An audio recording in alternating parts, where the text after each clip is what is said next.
first thing that you have to do is complete this quiz. So imagine as a parent that your child is conveying the strong emotion of anger and they say, "I hate homework." Look at the following list. How are you most likely to respond?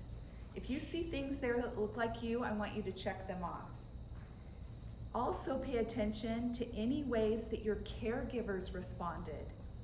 That would be your parents, your grandparents, coaches, teachers, even friends. And just write a C next to any of those if you felt like, oh, this is what my dad said, or he said things like this all the time. So we're just gonna take a couple of minutes to go through and have you guys mark these responses, the way that you would be trying to listen to your child when they're bringing information, "I hate homework," but bringing it also with strong emotion.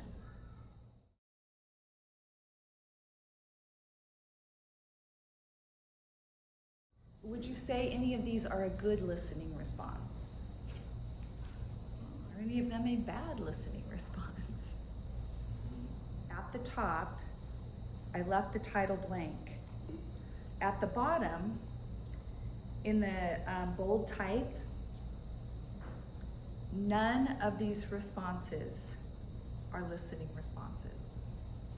Not a single one of these is what we would consider listening responses. None of the responses above acknowledge the feelings. And when we're listening to understand, we have to be able to try to understand how someone is feeling. And it doesn't mean there isn't another step of going on to maybe using some of these phrases or techniques, especially with children. But this is a really great way for you to start recognizing how easy it is to react with non-listening responses. At the top, the title of this is non-listening responses. And A is using power and authority. So depending on what type of parent you are, you might be ordering, commanding, disciplining, threatening, calling on an obligation or responsibility. Some of those are good, some of those not so good, but none of them are listening. B is using information. Maybe you're trying to persuade your child. You're trying to bring logic into it. Trying to bring in facts, give advice, question, give support, sympathy. And then C is using minimizing messages. And that is where we might criticize or even try to distract, which distraction seems like a good thing. It's a very powerful thing with toddlers and any child that's being emotional. But we don't want to distract them away from their feelings. That is not the end goal. We can avoid conversation. We can just walk away. I'm going to ignore you. We can joke around, ignore. So this is really powerful to help you guys understand that we have a lot of ways of responding that don't allow someone to really share how they feel. Now, I will say this is not a parenting class. There is something very powerful in helping your child understand that they have control over their emotions. Initial feelings are not good or bad. What we do with them is the problem. And we can help our children figure out what to do with negative feelings. But this is to help us understand, in general, what listening responses look like. On page 2, along with all of those great examples, the worst response of all is to say, "You don't feel that way." "Oh, you don't really feel that way. That's not true." Imagine in your frustration, whether it's real or not, in that moment to have someone say, "You don't feel that way. That's not true. You don't hate your brother." Because we are more concerned with fixing the problem right in front of us rather than hearing our kid out. The other responses really are essentially the same thing. They're a little different, and some sound better than others, but they still are non-listening. But I want to talk about you are not hungry. If I were to tell you, if you said, oh, Teresa, I'm really hungry, you're not hungry.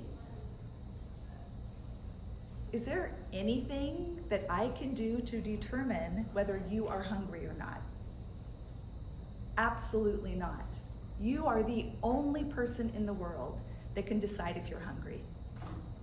And so for me to tell someone, no, you're not hungry, so it's kind of a code word that Kevin and I use when we're not feeling heard in the moment, when we, go into our old evil ways and we react in a way that's non-listening.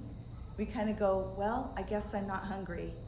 And then usually the other one goes, oh, I'm sorry, okay, hold on a minute, because I just told you how to feel or what not to feel.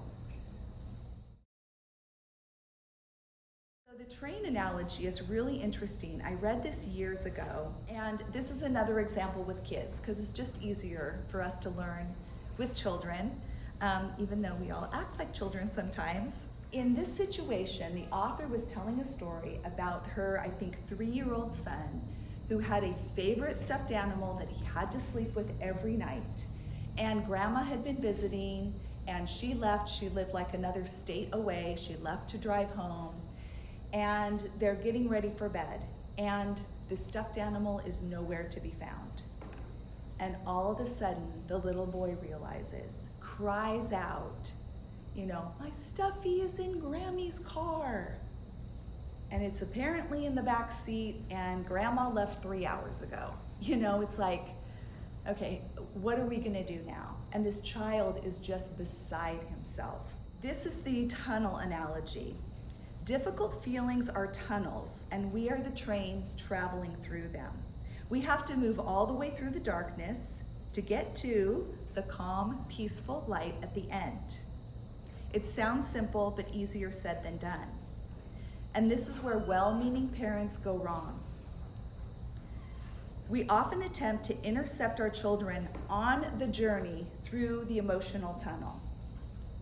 For example, watching my son wrestle with his anger and sadness and fear at not having his lovey, I could have easily said, it's only one night, we'll get him back tomorrow. That sounds very soothing. You have so many other stuffed animals, just pick another one for tonight. You'll be fine, I promise. Those all would have been true statements, but they would not have been helpful. And they certainly aren't listening responses. When our kids are struggling with a difficult feeling, sadness, anger, fear, embarrassment, loneliness, guilt, we try to logic them out of it. We explain why they're overreacting or how we know they'll be just fine in the end. We're trying to help our children, of course, but if we peel back the layers a bit, we find that what we're really doing is trying to make ourselves feel better. I was definitely raised in a very non-emotional home. Crying was not tolerated. I remember one time crying in front of my parents. And with my kids, I didn't have a high tolerance for that. I was just like, just stop crying. How do we fix this? Because I'm not used to sitting in this. I don't like feeling uncomfortable. I don't want to see you cry. Let's fix it ASAP. That was my goal. We're the ones that want them to stop crying as quickly as possible. So if emotions are tunnels and we're trains going through them, then we need to keep moving all the way through the other side. As adults, we often, when we're facing our own emotional struggles, we attempt to get out of the tunnel early. We bang on the sides, we wonder with confusion why we can't see the daylight. So when we're trying to control our own stuff, we're just like, God, just get me through. Like, there's nothing to learn here. I just want to feel better. Sometimes in the darkness, we close our eyes and pretend we're not in a tunnel at all. I'm just fine. Sometimes we do a whole host of other things. Eat ice cream, drink wine, shop online, run marathons, binge watch TV, play games on our phones, scroll through social media to distract ourselves that we're in a tunnel to begin with. So none of that gets us out of the tunnel, right? We can be stuck. We can be stuck in emotions for years that we've never processed with the Lord. Then when we finally let ourselves scream, bang our fists, crumble to the floor, have a good cry, we feel so much better. So the same goes for our kids. This is why I did not say a word to my son. I just sat with him, my arm around him, while he was shaking and sobbing. When I thought it was okay to do so, I started rubbing his back, still without speaking. He just cried and cried. I actually delighted that my son was sobbing because I knew that meant he was traveling through this emotional tunnel rather than getting stuck in it. He cried more and more until he wasn't crying. He caught a glimpse of a nearby book about dogs. He pulled it over, started paging through it as if nothing had happened at all. Totally stopped crying, completely calm. It had been 8 minutes. So 8 minutes of just sitting with him. I decided it would be okay to speak now, so I asked my son if he wanted to make a plan. I told him that bedtime would be extra tough, but we could think of some ideas together to help him get through it. Had I suggested that just 2 minutes before, he probably would have exploded. Or he might have shut down. Without any additional prompting at all from me, he chose 2 different stuffed animals to sleep with and asked if we could read 2 extra books before bed. I kissed him goodnight, and he turned on his side and said, "I'm going to be okay tonight." I love this story because the mom says then, if I had chased down grandma, like, I will do anything to fix this. I'm going to drive, meet her. You know, it's not building anything in her son, just fixing the problem.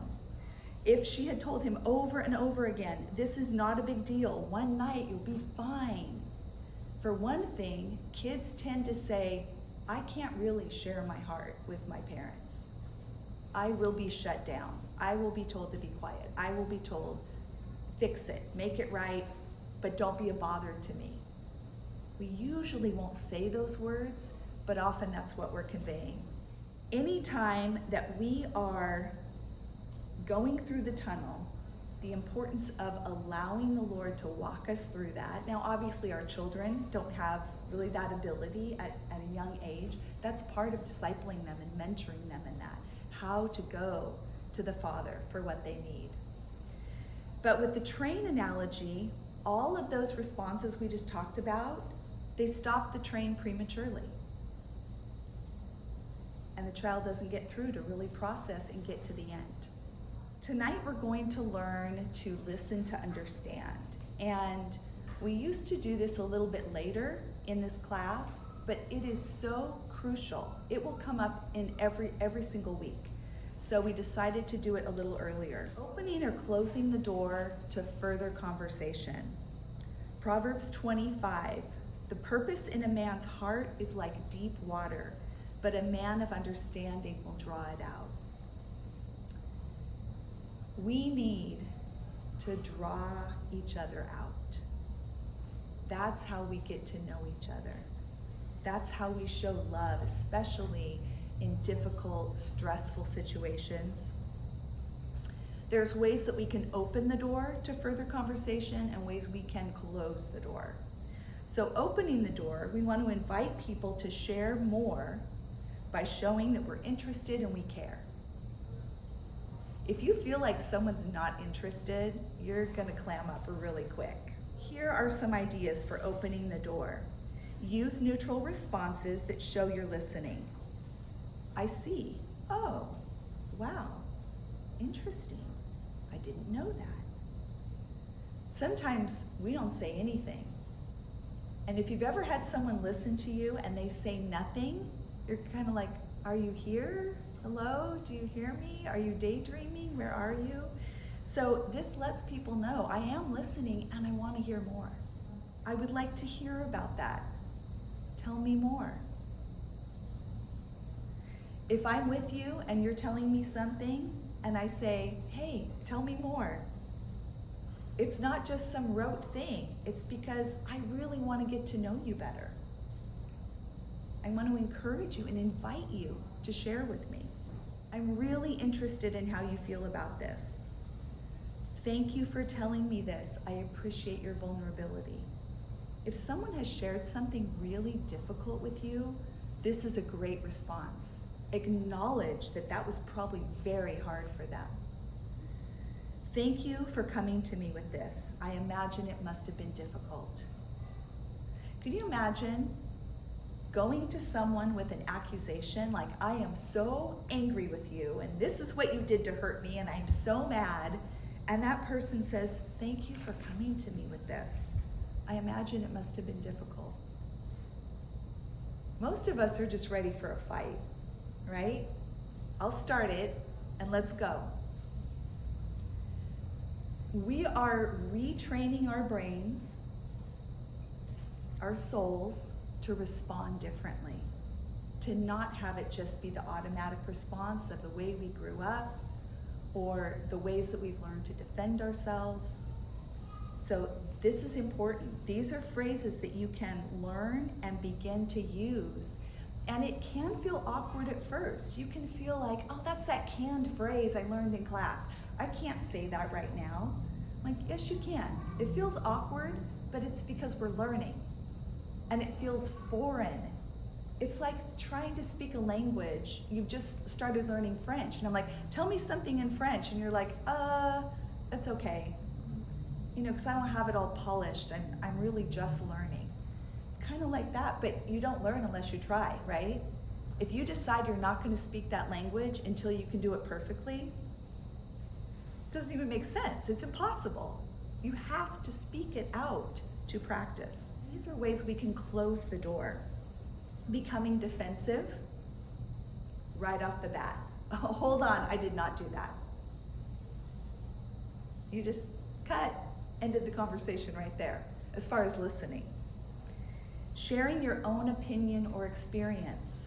Oh my gosh, I know, that same thing happened to me last year, and all of a sudden, you're no longer listening, you're the one talking. Making excuses, giving advice, using any of the non-listening responses that we looked at on the first page. These are things that we actually, when we do small groups, we talk about these often at the beginning of every class. When we're going to break up into small groups to share our hearts about something, we're going to say, we're not going to give advice. We're not here to fix anybody. We're not here to correct anybody. We're here to listen to one another. And we have to remind because it's easy to forget. Okay, now when strong emotions come up, right? Do you guys remember last week? What's in your case? Confusion, a problem, strong emotions. When you're seeing that, this is where you want to pay attention to some of these things.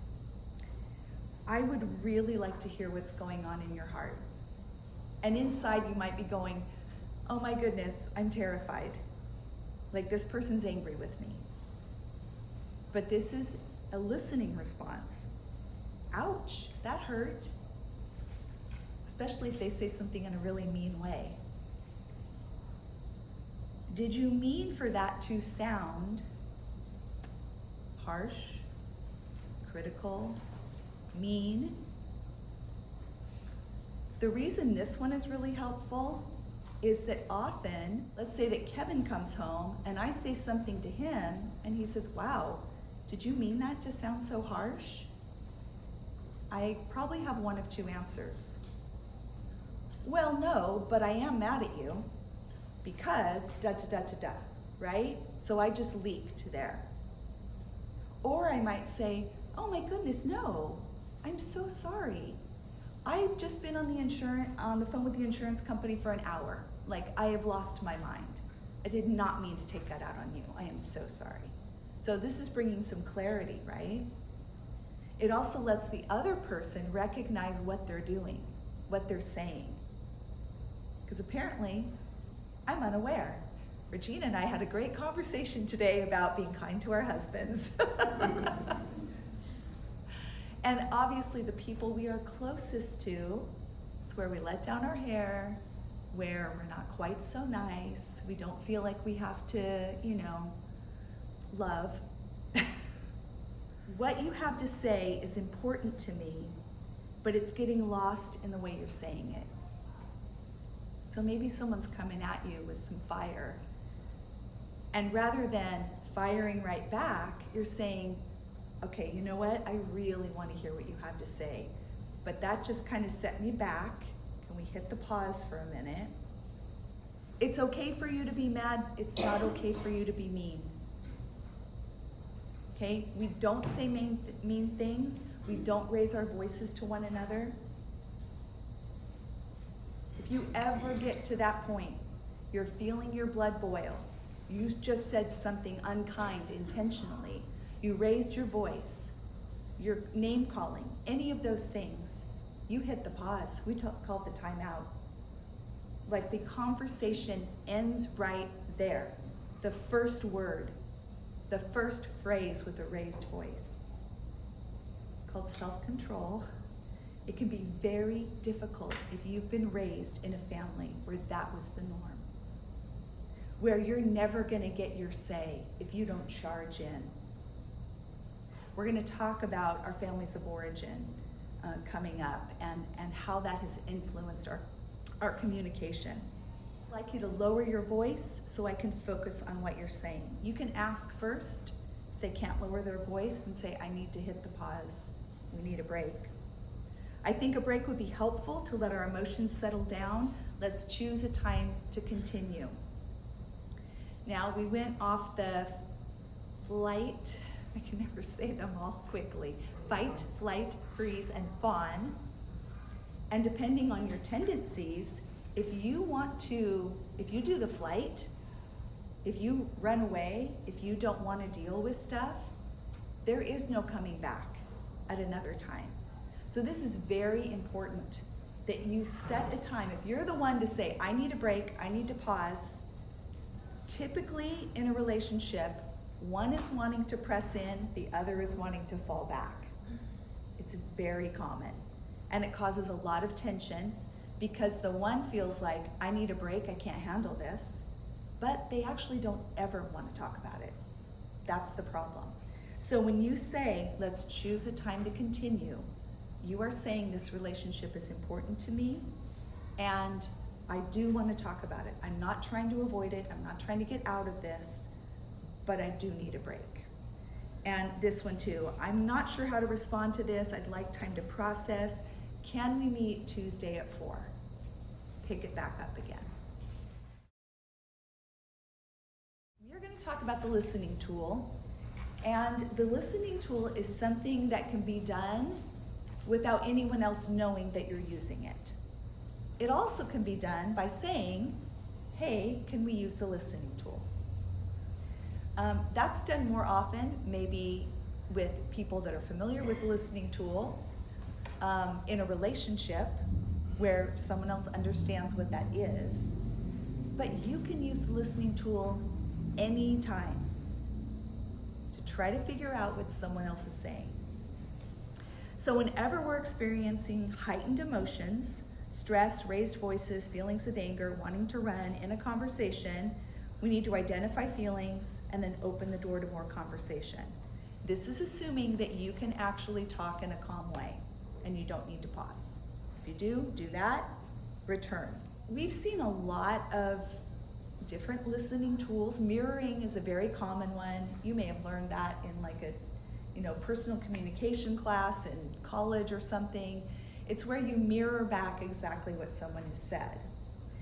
Now there are very few times when that is actually helpful. And so Kev, do you want to come and just do an illustration with me on mirroring? We're going to mirror? Yeah, I'll mirror you. You can tell me whatever, say whatever you want. I thought we were doing the I listening caught you off tool. guard. Okay, I'll share No, and you mirror. I'm doing this.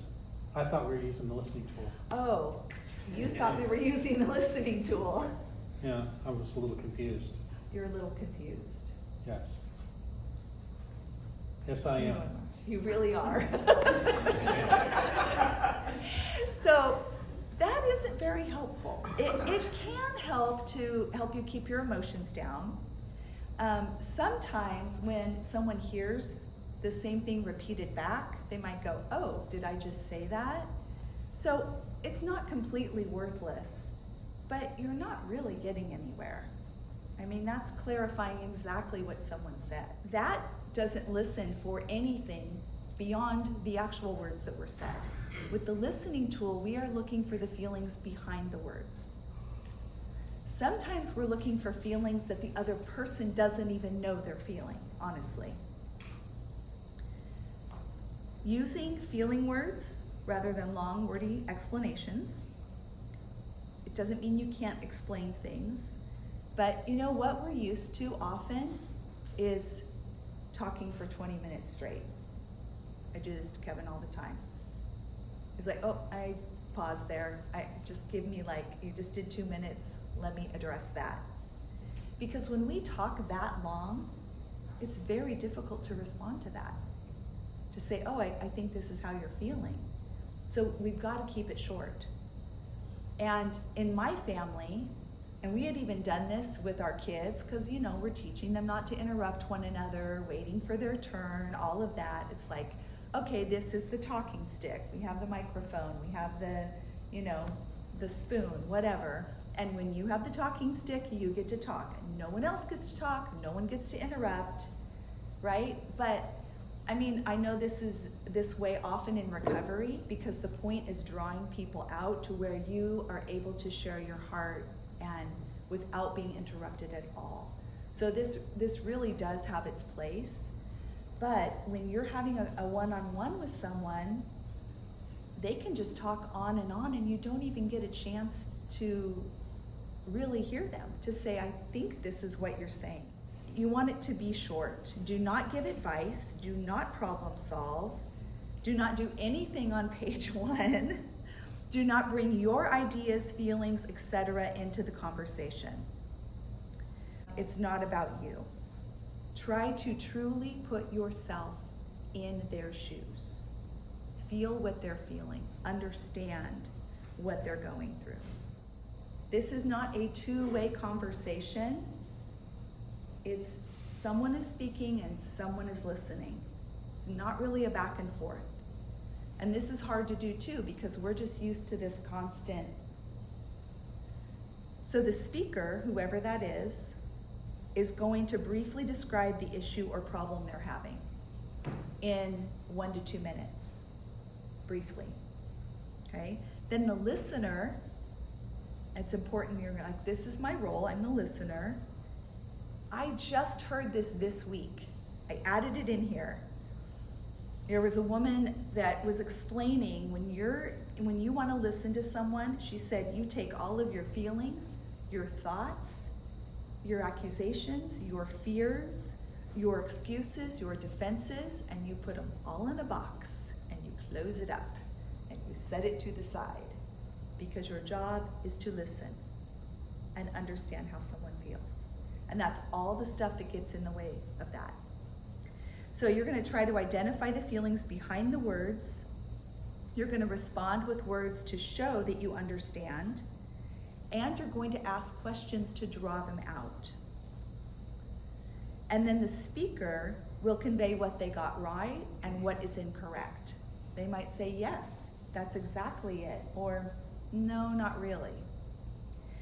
Now, if this listener doesn't get it right, it's fine. You can go back and forth. The goal is not to perfectly understand someone the first time. It's to eventually understand them. And we talk about that, what is it, hide the thimble? Where you take an object, you hide it from your kids, and then you tell them, oh, you're getting warmer. You're getting warmer. Oh no, you're cooling off. Oh, you're really cold. So if you tell someone they're cold, is that helpful information? Yeah. Absolutely. Because they know where it's not, right? So this is not for those perfectionist types, this is not a, darn it, I didn't get it right. If your partner says, no, actually that's not how I'm feeling. Okay, you know how they're not feeling. That's valid. It can be very important. Try again. Okay, can you tell me more? They tell you more. It sounds to me like you're feeling like this. It sounds to me, and they say, oh yes. Go back and forth as many times as needed until the speaker feels understood. Now, this is something that we've recognized after doing this for years, these 3 different levels of using the listening tool. And I think this is very important, especially as you're learning and practicing. Green is sharing about a situation that doesn't involve the other party. So that means that I could tell Kevin about how I felt about watching something on the news. He didn't do or say anything to me. I'm not upset with him. There's no problem there. It's not going to trigger anything, from our past. That's a pretty safe green light, but he can still say, ooh, it sounds like that kind of brought some fear when you saw this thing about Iran. The whole world's going to hell in a handbasket. And that is the easiest time to do a listening tool, is when it's about something that doesn't involve the 2 people that are in conversation. Now, yellow light, it doesn't directly involve the other party, but it could be a trigger based on previous wounds. So maybe I start telling Kevin about something. I'm so frustrated because the refrigerator handle on the fridge at church is broken, and I'm How about, I lost my car keys? That'd be a code yellow. That would be a good. I'm so frustrated because I lost my car keys. Thank you. We'll be realistic. Okay. Yeah. So yeah, if you were to say that. No, you were to say that. I mean, if I were to say that, Yeah. then if I were to say that I lost my car keys and I'm complaining about it, now Kevin might really want to empathize with me, but it's the 3rd time this week. So he's ticked. It's like, really? What is the problem here? He's going to have a very hard time having empathy and really trying to hear my heart. Does that make sense? Yes. You're so much better at this than me. And then Good red. examples. Right. We got lots of examples. Red would be there is actual tension between the 2 of you. And so it's you and your boss, and you have a major misunderstanding. You have got to be in the right headspace. You have got to be prayed up. You've got to be ready to hear their heart. Now, one thing that we used to do was whoever called the meeting, so it'd be like, okay, Kevin, I want to use the listening tool because I have an offense against you. Normally, that is setting him up right away for being on the defense. And so, if we are seeking first to what? To understand before being understood. I just came in wanting to be understood. And we battled with the listening tool for so long because we didn't recognize that. So I need to come to him and say, I want to use the listening tool. I'm having a hard time with X, Y, and Z, but I would like to hear your heart on this. And why did this happen yesterday? Can you kind of let me in? And I'm going to truly try to understand him while he's sharing with me. Now, once I understand that, it might change whatever I was feeling towards him, or it might not. I still want to share my heart, but I was willing to listen. I was willing to say, did I miss something? Did I misunderstand? And often that could be the case. And so then it's like, oh, actually that's settled and I don't have to explain anything. But if not, at least I've heard, I've understood, and now I can share.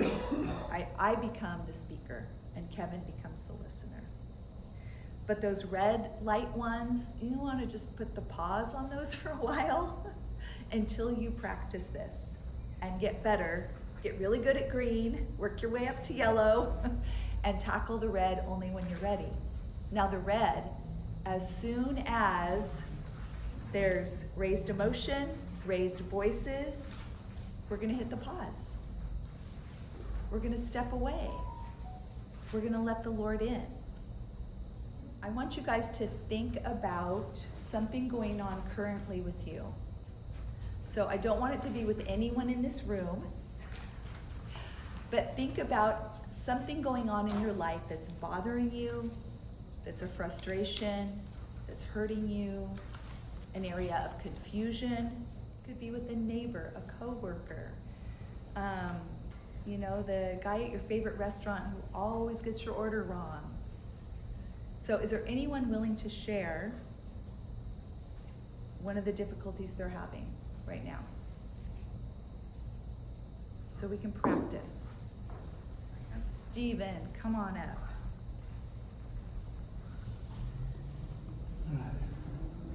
Now, as Stephen shares, you guys are going to be the ones trying to figure out how he's feeling and sharing that. And often people will give a non-listening response, and that's okay because we're all learning. So we'll see how this goes. So give us a 1 to 2 minute the situation going on. All right, so one of the situations I'm really struggling with is actually my boss. So she sets a lot of expectations out of the employees, but when we see her doing things that she tells us not to do, it really upsets us, and we're like, well, we're supposed to be following the leader, so if it's okay for you, then it should be okay for us. Okay. All right. So how do you guys think Stephen's feeling? Frustrated? Confused. Like there's a double standard. Feeling used, did you say? I said confused. You said confused. Feeling confused. Do you feel confused? I don't think I feel confused, no. Okay. And So like there's a double standard. there's a double standard. Definitely a double standard. Okay. What else? Angry at injustice. Yeah. Okay.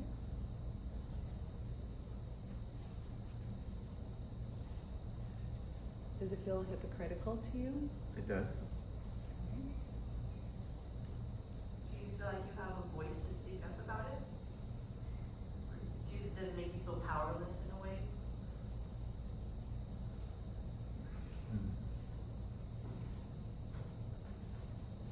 I think it's more of, I feel more like she doesn't care how other people feel. Okay, so that was great interaction. That was really good. And then you realized that got you thinking. And so then you were able to go, actually it makes me feel like this, but it was Jordan's phrase that helped him realize how he was feeling. Okay. Do you feel like people understood you? Majority wise, yeah. Yeah? I want to get my boss to. Yeah. Is there anything else that you want us to know? I'm just trying to figure out how to communicate with her, because it's like we have listening tools, but if the other person doesn't know how to use them, because they respond faster than they listen, it's like how do you communicate with somebody like that? Right. Do you feel disrespected Oh, at yeah. all? Okay. Yeah. That stinks. Just big. Okay. So yeah, I feel like we gotcha. Yeah. Okay. Thank you, Stephen. Good job.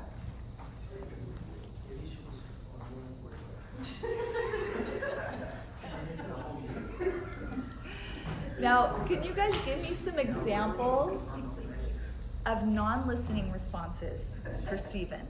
What could you have said that was a non-listening response? She'll be sick tomorrow. Don't worry about it. What?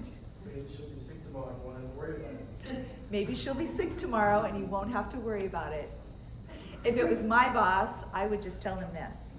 Yeah. We all go through it. We all go through it. Yeah. Take it to HR. Take it to HR. Big rock from. Get in line, you know. Life's not fair, deal with it. Suck it up, but. Life's not Get over fair, it. deal with You'll it. never guess what happens. She's your boss, you better You'll- be careful. All right, excellent advice that's not needed. Right, absolutely. You said, someone said something and I missed it. You know how bosses are. You know how bosses are. Okay, are you guys ready for this one? Give me your best Christian non-listening responses? Let's pray about it. Okay, let's pray about it times 2. Okay, give me a hand because there's probably going to be a lot I'll of pray for these. you. Octavio? Get off the cross and handle it. Nail it to the cross. What'd you say? Nail it to the cross. Nail it to the Take cross. authority over it. I'll pray for you. Those are all.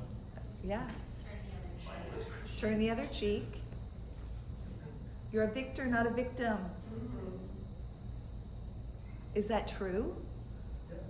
Totally. But is that what someone needs to hear when they're trying to share their heart with you? One of the things that Teresa and I have learned, we talked about it already, is if you guys are familiar with this phrase now, like if someone were to tell you that, well, Stephen, I'll pray for you. You just have to, tell her A, B, and C. If we're in this group together, you can just say, yeah, you're right, I'm not hungry. Because that's our code. It's our code for like, you're not really listening to my feelings, right? Or if you have that code with your spouse, whatever that thing is, you're right, I don't have feelings or whatever. Sarcasm is part of my love language. It's not a love language, but I say it a lot to Teresa. When I don't feel listened to, I'll go, yeah, you're right, I'm not hungry. And I say it in frustration rather than Great good communication because I'm frustrated. But if you have good relationship with people like that, you can say that phrase and get away with it. But if you're already code red, you probably don't want to add gasoline to the fire and do And that. ultimately, we can pause and go, gosh, I'm not feeling heard. Like, I feel like he's saying I'm not hungry. And rather than responding with a little bit of a bite, just getting your heart right, and then he could still say, I really felt like you were saying I wasn't hungry, which is different than saying it, in a snappy way. Conveying the same information, but with a different heart. I know I share what I'm feeling in conversation pretty freely. I can say I am feeling this way because of this, like what Ricky was saying. So how do you do listening to somebody who's already sharing, this is how I feel? How do you show them without doing the mirroring? I feel really frustrated. I feel really frustrated. How do you do listening to what someone who's already sharing? And they're sharing their heart, But they're really clearly sharing their feelings. then your job's to understand. So you're just flipping it and you're saying, okay, what is this person saying to me? How are they feeling? I'm going to seek first to understand. I came into this ready to share my heart, but it got flipped, so I'm going to seek first to understand. I'm going to put all my stuff in my box, and I'm going to focus on listening. And then at the end of that, then you can say, I would really like to share my heart with you. Would this be a good time to do that?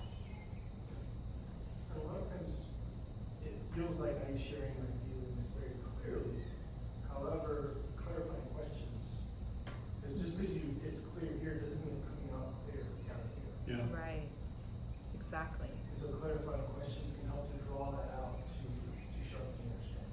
Yeah.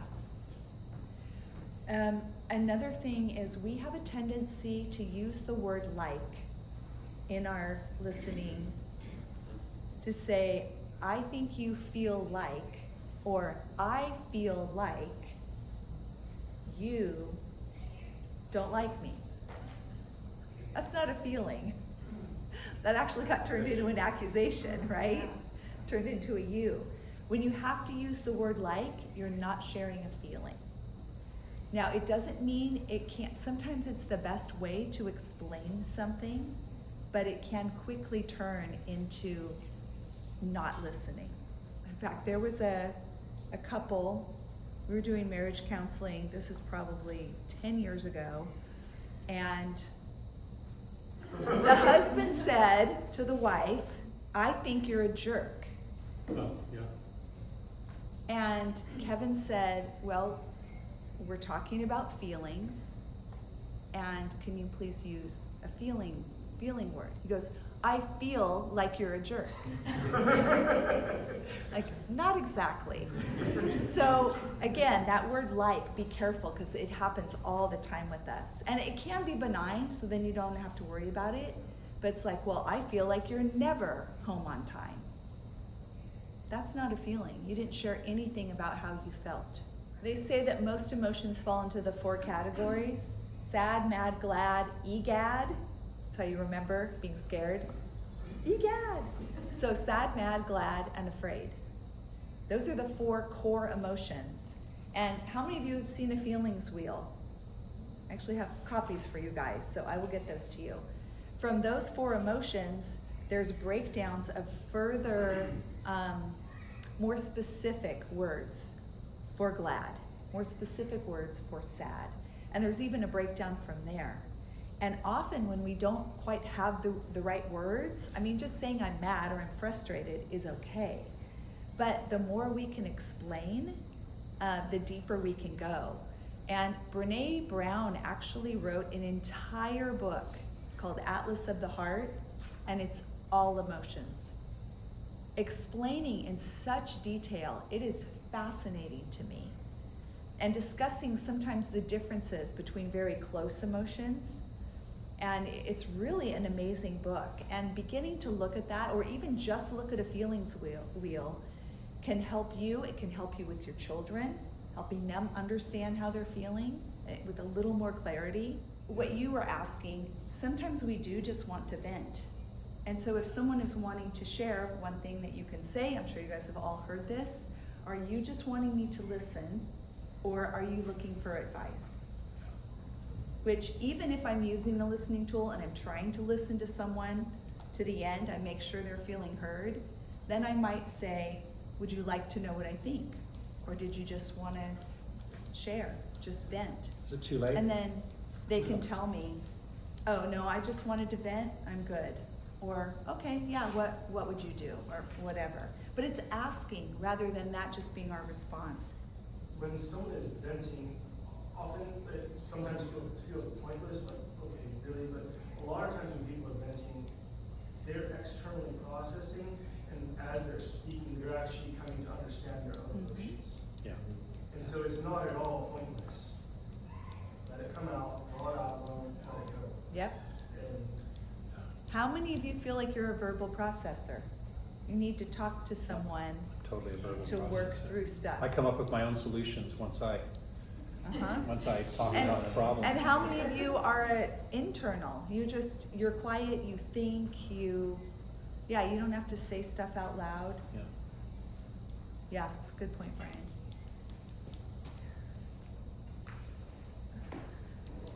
Okay, where are we at? Looking at our time. So you guys could already see like how tricky it can be.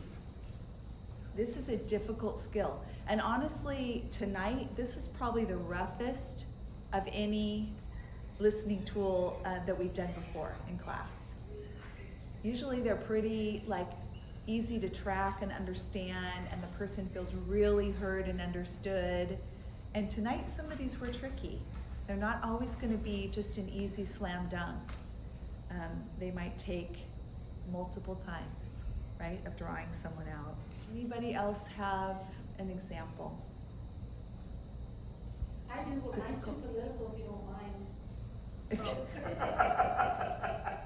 It's based on something that you're upset about, confused, do you have a problem? Strong emotion. Okay, yeah, let's hear it. So we were watching, my siblings and I were watching a movie, and the commercials came on, and the governors that are running for governors. And I'm like, I gotta do some research on that one, and I just said it out loud. And then I was asked, who did you vote for president? My first mistake was to say Trump, and I shouldn't have said it because I knew. And I got picked on and picked on and picked on, and I lost. I guess the way I responded was defensive, and I got loud. My husband doesn't know that I get loud, but and I was told, you're taking it too personal. No, I'm not. I just feel like you're picking at me, and because who I voted for. So leave me alone. Stop talking about Trump. Stop talking about any of that. Stop getting angry. Stop. It's just leave it alone. I was told I was very defensive. So I just froze at that point, because I was like, they're older than me, you know, our culture is respect your elders, but I was to the point where, so Okay, that's what happened. all right. How's Beatrice feeling? Did you feel not heard? Oh, definitely. Felt devalued? I don't know if it's devalued, no. Did you feel judged? Yes, What? Judged. judged. Judged. In your opinion, does that happen? Dismissed. Maybe belittled for your choices. Yeah, it's two against one. Less than, yeah. If it was with your siblings, did it make you feel back in your childhood again, or did it bring up a situation that existed previously? It might have, yeah. But I did finally say, let's agree that we disagree and let's stop this conversation. I did say that at the end. But then it continued. Because they said, you voted for Trump, and none of this. So you felt even more disrespected. Yeah. They weren't willing to honor you in you asking. Yeah, could we dishonored, please- yeah. And that, I'm the You're little asking sister. for the pause. Mhm. and Are you the they're- youngest? Yeah, there was 14 of us. I'm the number 13. Oh, yeah, so the younger, us younger ones of the family are whatever we think or say or vote, doesn't really matter. We're done in our eldest family, in our region. So do you feel like there's almost an automatic Yeah. dismissal of your opinions? Because of you're the youngest or close to? Yeah, Okay, that's true. good. Anybody else? Did you feel regret? for saying- I felt regret because I shouldn't have said I voted for Trump. I should have just said, I'm not gonna, I'd rather not say. So I feel like I set myself up once I said it. Did you feel sorrow at wishing that they could just understand you and respect even if they don't agree?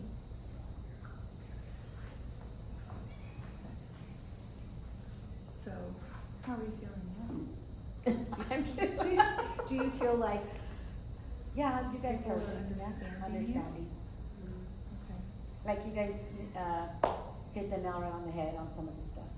okay, awesome, good. And that's really what you want to hear, ultimately. Not every conversation is gonna be perfect, but when someone says, yes, that's exactly how I feel, you know, you nailed it.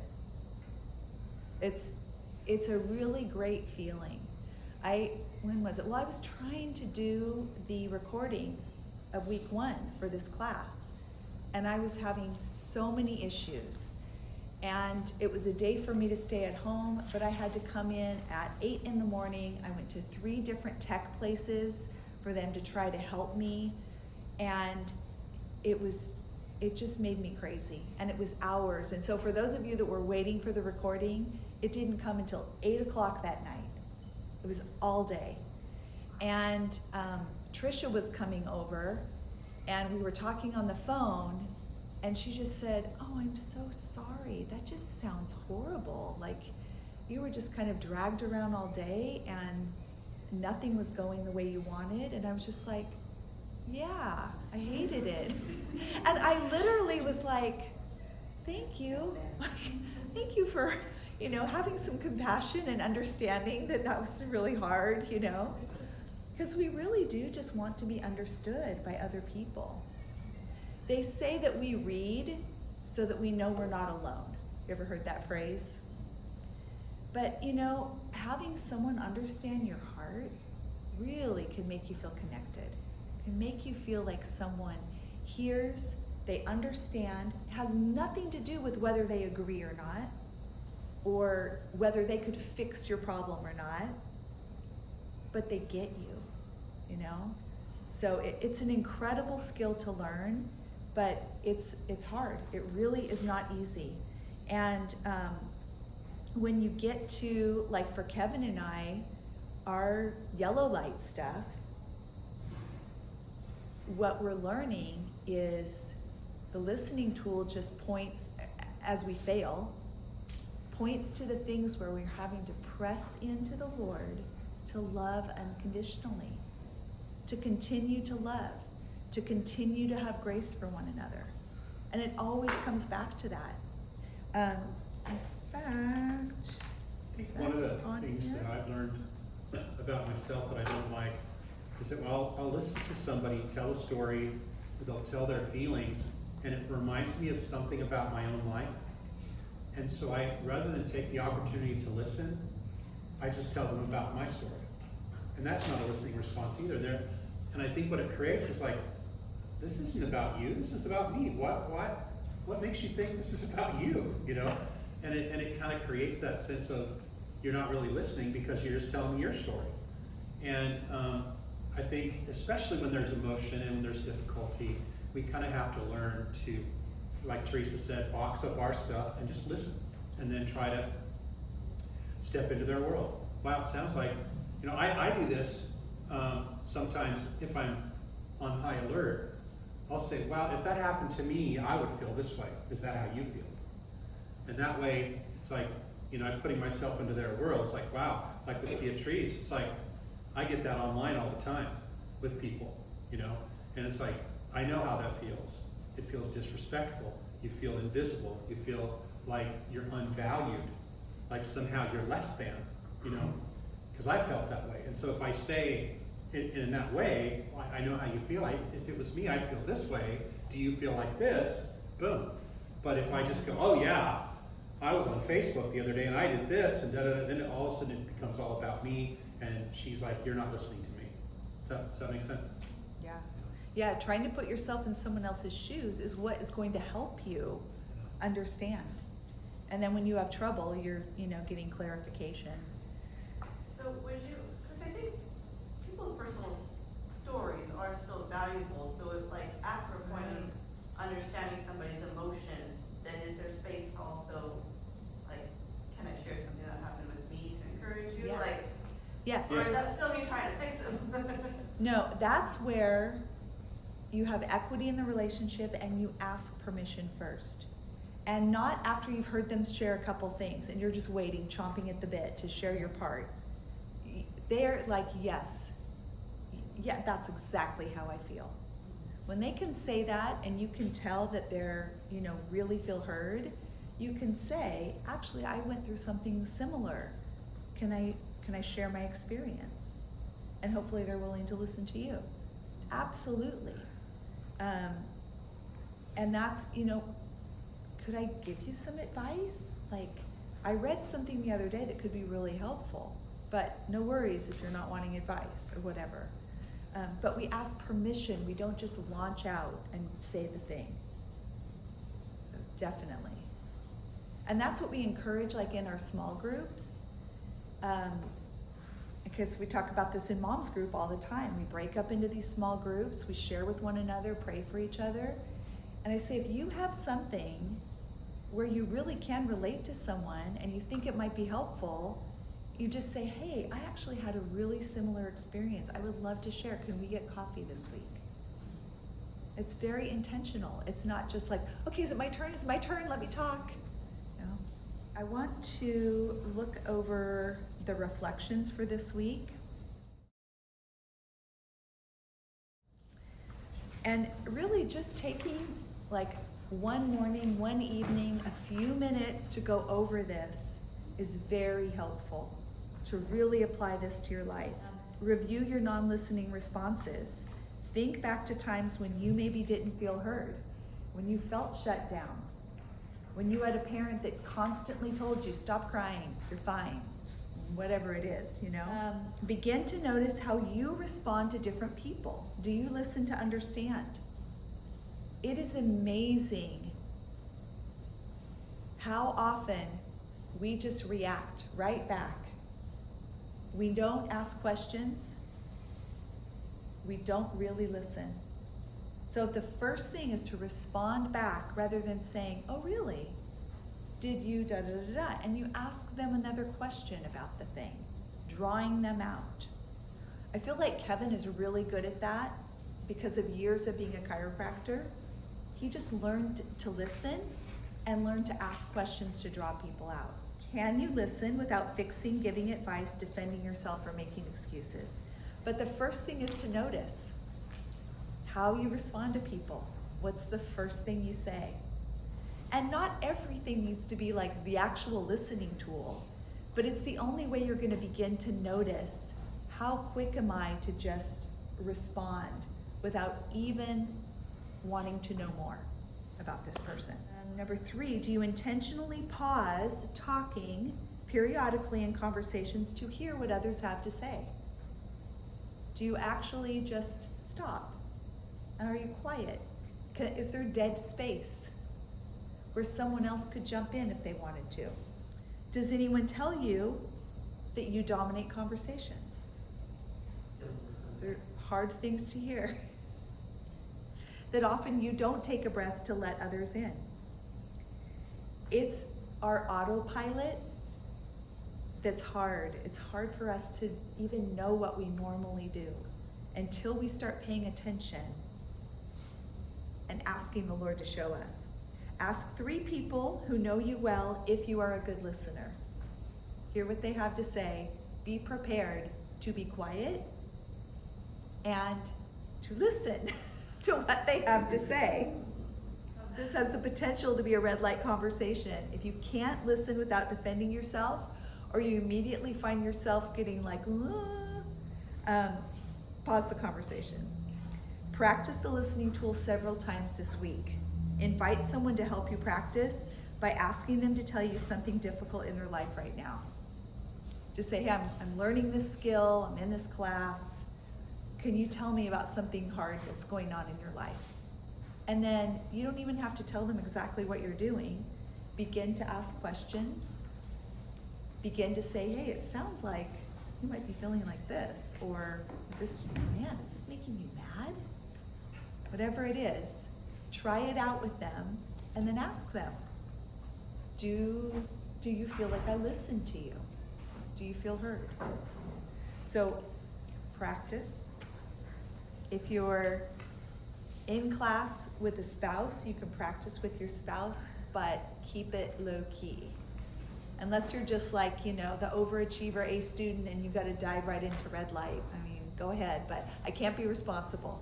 So. I think one thing that I just wanted to add with the communication and the listening tool, Teresa said the goal is to listen to understand, but in relationships, we're either moving towards connection or away from connection, and non-listening responses move us away from connection, and listening responses move us towards connection. So the goal is to connect.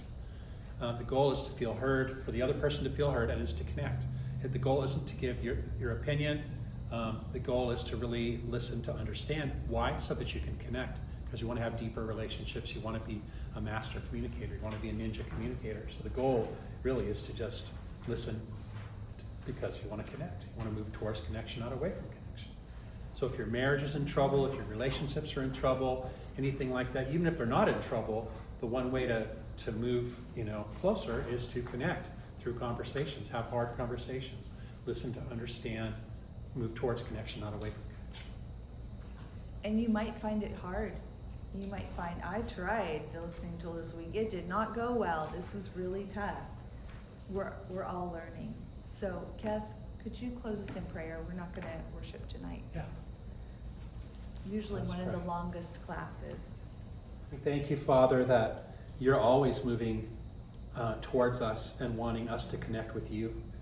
And Jesus, we thank you that you're the example of listening, and that you were such a great listener and a great storyteller, but you listened to the woman at the well. You listened to the woman caught in adultery.